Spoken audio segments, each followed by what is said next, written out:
I had done a short video following Kurt Van Dam's Zoom meeting on operating model table saw safely. And then I said, since I had an old video, I might as well upgrade everything. So here we go. I'd like to congratulate Kurt from the Nautical Research Guild on putting on an absolutely spectacular video on table saw safety. In my quiet arrogance, I thought, well, I have nothing to learn here. But anyway, I'll support it. Well, boy, was I wrong, and boy, did I have a lot to learn. So thank you, Kurt. It was fantastic. And not to be outdone, I've already, in literally an hour, made up one of the jigs that again improves safety on the table saw. And that jig will work on the pre-arc table saw, and it'll work on my gym barns because they have the same half-inch slot. Let's take a look at how simple this is. It's got a few working parts, very simple. This is a piece of 1/8 flexi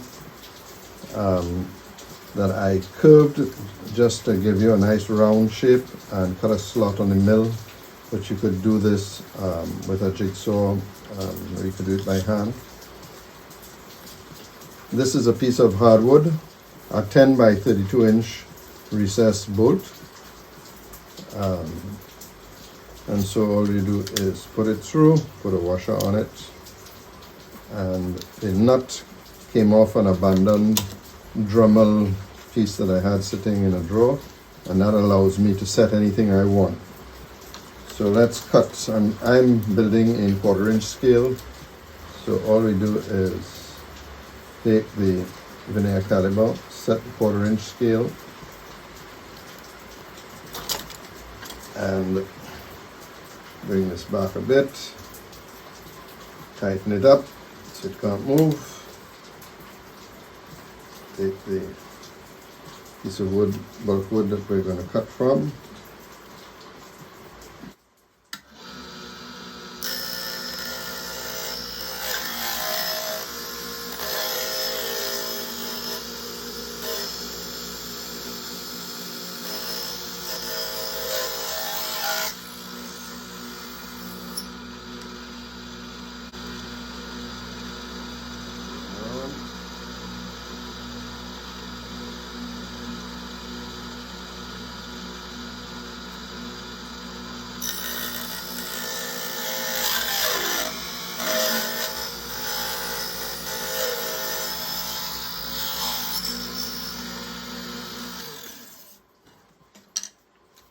so that was really very easy to do. Now for the second little jig we were shown on table saw safety. So this is a simple little piece. It's just slotted, and in my case it lines up with the protective hardwood fence that I put on the saw, and it slips over and it lines up with the edge of the blade. So when we're pushing a piece of wood through the saw, as it gets into the blade, the pressure between the piece of wood we're ripping, the saw blade, and the fence disappears. There's no pressure from this part going on. I have a little clamp that I put, even though this is quite a tight fit, just for a little clamp that I put on, and let's take a look and see how this works. We're going to rip this piece.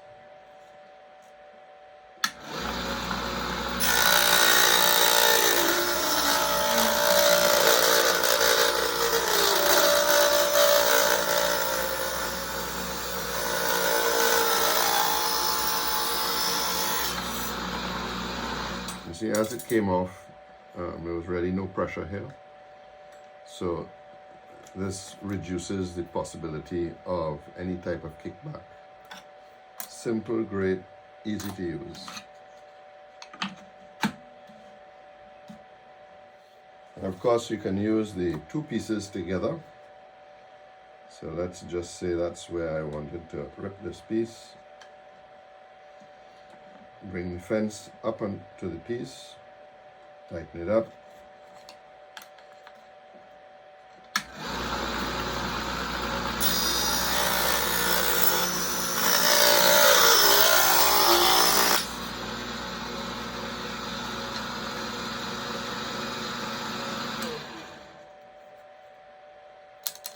I also added this piece of hardwood to the gym barn's fence, and this is really a sacrificial board that if the blade touches the fence in any way, shape, or form, it'll just damage your board, and I can replace this. I think this is Green Heart, and it's just a series of tapered head screws, Phillips head screws that were tapped into the fence itself. I had bought a number of feather boards, and I actually made up some of them. I think I purchased this one and maybe this one from Micromart, and these two I made up along with some others that I've destroyed since then. They basically clip to this fence that I have built onto the main fence of the gym barns.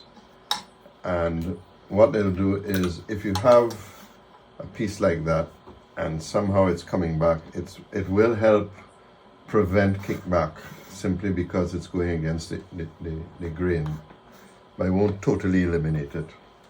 But what it really does do is, when you're cutting boards, it keeps it pressed down hard on the plate of the table. So this one probably performed a similar role that the new jig took place. The only difference is that it could move, and I always had a problem when I was pushing stuff through here that it would move with the piece, and I was very uncomfortable with that. Clearly an arrangement like this, where when you pull pressure on the screw, it tightens it and swells it out, and it won't move in the track. I also have some smaller ones that work on the pre-axle. I have lots of push sticks. You tend to go through push sticks quite often, and the other reason you need push sticks is when you're looking for one, you can never find them. So this is a tallish one. These ones, this is to protect, this is for very thin pieces.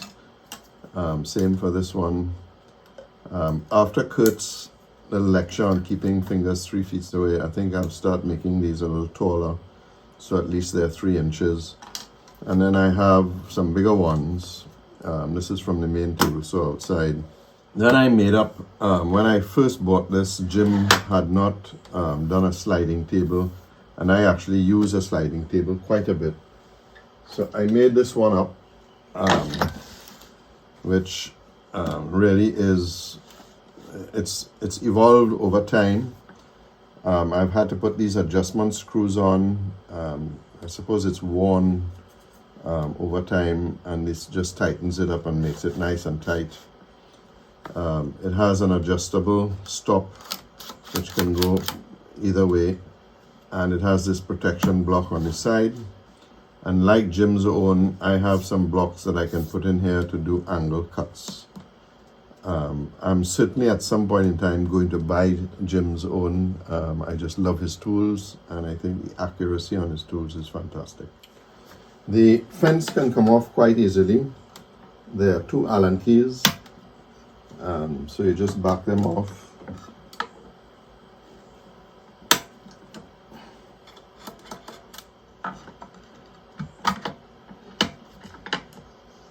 There we go. And now we can set, if we were going to cut some very long pieces, we can preset them and cut them here, and you could do multiple cuts of the same piece. This is probably the most valuable use for the sliding table, doing these cross-cut pieces. If you want to do angle cuts, you need to take the fence off, and there are 4 Allen key bolts. So off it comes, and this was the one I bought with Jim, from Jim. It's nice because it fits over the fence. I have never been comfortable using this piece, particularly when you're going to come very close to the blade. But when you go to hold a piece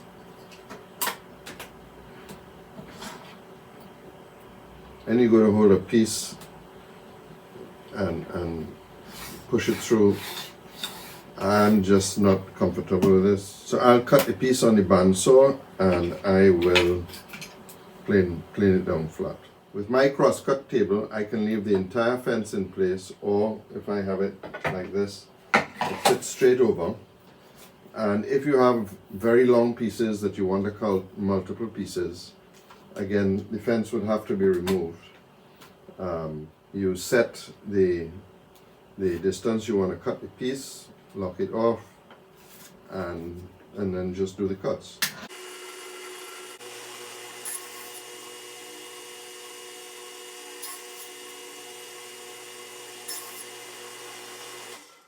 So here you have 3 identical pieces. The Priac sliding table, I actually have 2 of them. This is the one that Charlie Files developed, which again is a pretty good sliding table. It works very good. And I also have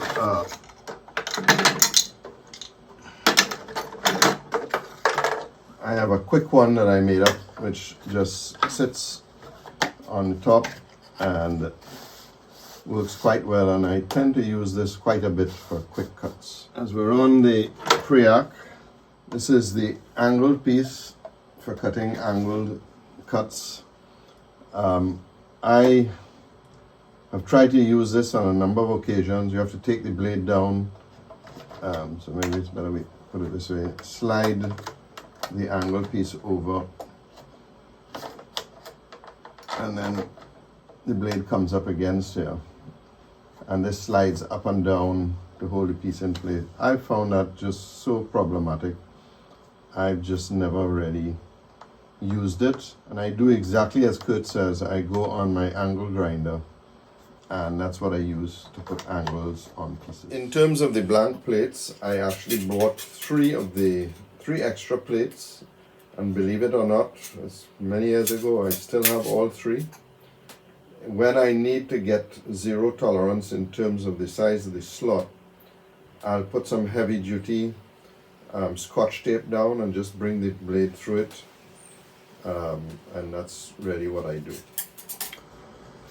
When I'm buying tools, I tend to buy all the bells and whistles. These are the micro adjusters for the fence, so they fit on the rail.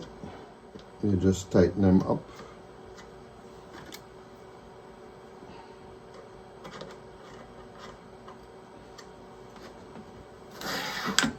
And so now you can make micro adjustments on the fence going forward, which is a fantastic tool.